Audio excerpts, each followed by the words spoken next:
Okay. Wait. You know if you Dun, dun. You need some more too. Is it playing? Yes, free. No. Okay.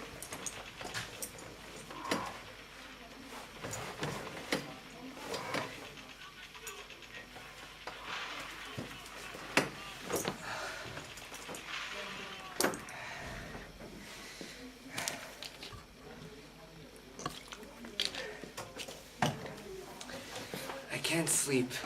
The sounds of gunfire and shells a couple of kilometers away are the culprits. Not exactly the ideal lullaby. I'm currently in Somalia where a civil war is a bloody rage of mass murder. But somehow it makes me remember my own life. I lived for 30 years now, but it seems like it has been much, much longer. My life has been a crisscross of situations from top to bottom and off away, but all of it led to me, Dushan Carter, being right here on a straw matters among hell. I spent my young years in a small town of Paintbrush Falls. I was a regular kid, played sports, did pranks, and hung out with adult kids, but I always hid my true self inside. Life was always my game. When I saw opportunities, I pursued them and arranged them towards my needs. And in 7th grade, exactly such an opportunity appeared. The Freedom Party was already on the rise, and Addie Carl was the leader. The idea was to represent the minorities of middle school, which interested me indeed, but it wasn't my main deal in helping them. I was already interested in Addie by then. Oh, her peach skin. When they asked me to run as their president, I agreed, but later quit noticing the lack of a true and different statement for their campaign. I was very surprised to find out later they changed their concept and went on to almost win the student council election. It was the first time in my life that I got to see how the idea of a couple people could bring in so much success and affect change. Later on, I went into a lasting relationship with Addie, which brought me closer to the Gang of Five, a group of her friends who were part of the party and weren't afraid to stand out. They influenced me to change myself, to stand out. Sadly, my breakup with Addie was a really big bang, and I lost all contact with her and so with the movement. The idea of activism was shoved into one of the dark corners of my mind, and it would later emerge in life in one of the most unusual of circumstances.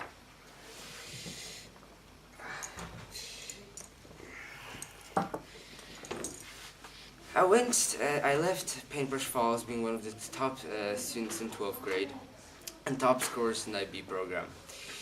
It was all because of Addie, who influenced me to go into my higher education. I left Paintbrush Falls for New York to continue my higher education, where I managed to get an internship and then a job at a higher market bank company. I was soon introduced into the stock market business, where I quickly climbed up in the hierarchies of my intelligence and wit. My attacks are often ruthless and left a whole barren landscape of brokers behind me. I made more and more enemies every day. People were starting to hate me. Sadly, I was so deep in my lust for money and position that I ignored all of it and crawled in deeper and deeper. The final did come. My ingenious mind came up with the riskiest idea yet. The promise of huge profit was irresistible for my greedy and defective persona. It didn't go to plan. I blew millions of dollars like that, gone. I was instantly fired from my job. My career was over, and so was myself. I left the building in a procession of shame, looked by all the people whose lives I tried or did ruin. My life was over at 27. Nothing left besides a memory of blind greed. After that disgraceful episode, I retreated into a drinking binge that lasted for about a year. But everything changed about 2 years on a spring day. I was trying to wake up from the latest hangover when I turned on the TV and saw a familiar face. I read the tag and it said, Senator Goodspeed discussing the latest military intervention in Uganda. Senator Goodspeed, I thought. Bobby Goodspeed. The one from middle school. Oh my god, such a long time ago. And his life succeeded and I'm under the bridge. I was in fury and pain, but I continued to listen to the speech. And the more I listened, the more a spark of hope formed inside me. I remember his speech from middle school. It was filled with meaning and power. Everybody gave him a stand-up ovation. And this speech too, even if it wasn't a horrid topic to help those in Uganda, was filled with charisma that inspired me. I needed to do something.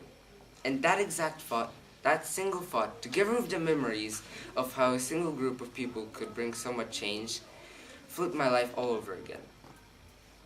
By some unimaginable coincidence, I found out that Addy Carl, yes, the same one, was already part of a fundraising organization for this exact cause. I came back in contact with my 7th grade girlfriend. Amazing, don't you think? Soon I was traveling the world with her, helping the sick, poor, and damaged, and we are still to this day.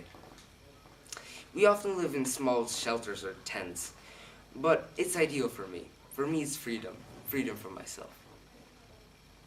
My life is a journey, from friends to nothing, to money and everything.